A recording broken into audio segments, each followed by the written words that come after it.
Resource create करना एक अच्छे शासन व्यवस्था की बहुत बड़ी बात है, लेकिन अगर आप रिसोर्सेज क्रिएट नहीं कर पाए तो सत्ता में बैठने का क्यों आपको अधिकार। और समाज का सबसे जागरूक वर्ग, समाज का सबसे इम्पोर्टेंट वर्ग की आने वाले समय के अंदर आप अगर एक शिक्षक गलत भर्ती कर देंगे तो आप तो पीढ़ी मार देंगे। एक डॉक्टर गलत आप भर्ती कर देंगे तो कम से कम 1000 लोगों को मारेगा, लेकिन अगर एक शिक्षक गलत हुआ तो वो पूरे समाज को पीड़ित करेगा और समाज को खत्म करेगा। हमारा यही है कि एक मेरिट को ना मारा। प्रदेश सरकार द्वारा शुरू की जा रही नई शिक्षक भर्ती के विरोध में नाहन में बेरोजगार युवाओं ने रोष रैली निकालते हुए प्रदेश की कांग्रेस सरकार के खिलाफ जमकर नारेबाजी की।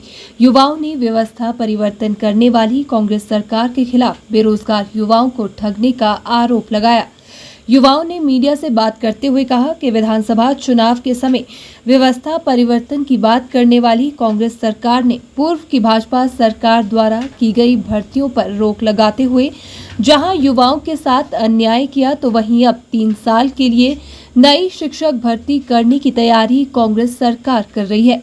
युवाओं ने कहा कि वे इस निर्णय का विरोध करते हैं। उन्होंने कहा कि अगर प्रदेश की कांग्रेस सरकार बेरोजगार युवाओं के साथ इस तरह व्यवस्था परिवर्तन के नाम पर धोखा करेगी तो युवा सड़कों पर उतरकर उग्र आंदोलन करने पर मजबूर होंगे।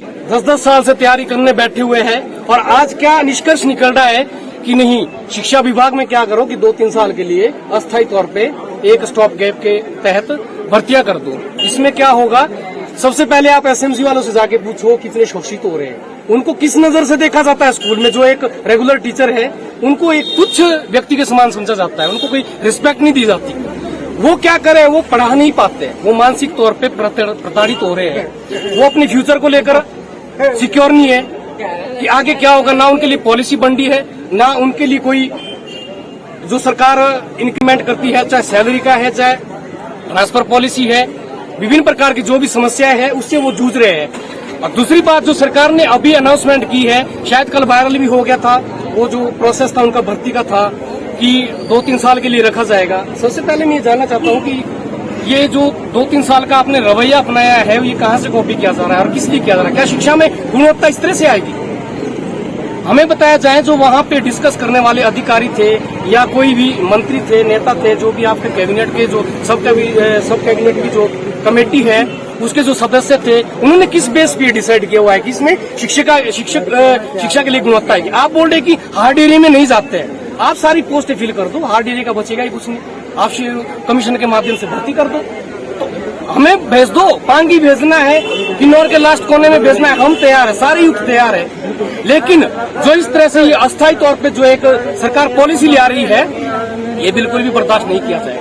आज हमारा एक छोटा सा जो एक ज्ञापन के लिए हम सिर्फ एकत्रित हुए, आज हमारा कोई उग्र आंदोलन का नहीं है, सिर्फ आज ज्ञापन है। लेकिन पूरे प्रदेश स्तर पे मैं बोलता हूँ कि हिमाचल का युक्त बहुत पेशेंस है, बहुत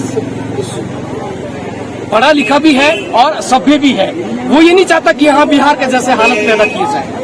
सक्षम है, सब कुछ कर सकता है यहाँ का युवा, लेकिन ऐसी परिस्थिति आ जाए इसके लिए मजबूर ना किया जाए। हम सरकार से यही निवेदन करते हैं, जो आपने ये जो पॉलिसी का जो ड्राफ्ट तैयार किया है इसको विड्रॉ किया जाए। अगर आपकी शिक्षा आपके केंद्र में नहीं है, पहला सवाल है, ओपीएस तो आपके केंद्र में था, आपने 900 से ज्यादा शैक्षणिक संस्थान बंद करके ओपीएस लागू किया, लेकिन शिक्षा तो आपके केंद्र में है ही नहीं। शिक्षा के बारे में आज आप ये बोलेंगे कि हमारे पास इसलिए कॉन्ट्रैक्ट पॉलिसी इंट्रोड्यूस की क्योंकि हमारे पास रिसोर्सेज नहीं है, लेकिन जब तो आपको ओपीएस एम्प्लॉयजों को देना था तब तो इस बारे में आपने बिल्कुल भी नहीं सोचा। तब तो आपने एक बार भी ये नहीं बोला कि हमारे पास रिसोर्स क्रिएट करना एक अच्छे शासन व्यवस्था की बहुत बड़ी बात है, लेकिन अगर आप रिसोर्सेज क्रिएट नहीं कर पाए तो सत्ता में बैठने का क्यों आपको अधिकार। और समाज का सबसे जागरूक वर्ग, समाज का सबसे इम्पोर्टेंट वर्ग की आने वाले समय के अंदर आप अगर एक शिक्षक गलत भर्ती कर देंगे तो आप तो पीढ़ी मार देंगे। एक डॉक्टर गलत आप भर्ती कर देंगे तो कम से कम 1000 लोगों को मारेगा, लेकिन अगर एक शिक्षक गलत हुआ तो वो पूरे समाज को पीड़ित करेगा और समाज को खत्म करेगा। हमारा यही है कि एक मेरिट को ना मारा जाए, मेरिट के बेस पे भर्तियां हो और परमानेंट स्थायी भर्तियां हो और उस आधार पर भर्तियां हो जिसमें उसका भविष्य सुरक्षित हो, कमीशन हो और पैटर्न पे कमीशन हो। कमीशन ऐसा नहीं हो कि 5 साल में सिर्फ एक बार। हिमाचल सरकार साथ में ये भी तय करे कि 2 साल के अंदर कैलेंडर डिसाइड करे कि हर इतने टाइम के अंदर हम कमीशन लेंगे ही लेंगे, तभी हम ये परमानेंट सॉल्यूशन की तरफ जाएंगे। हमारी यही डिमांड है।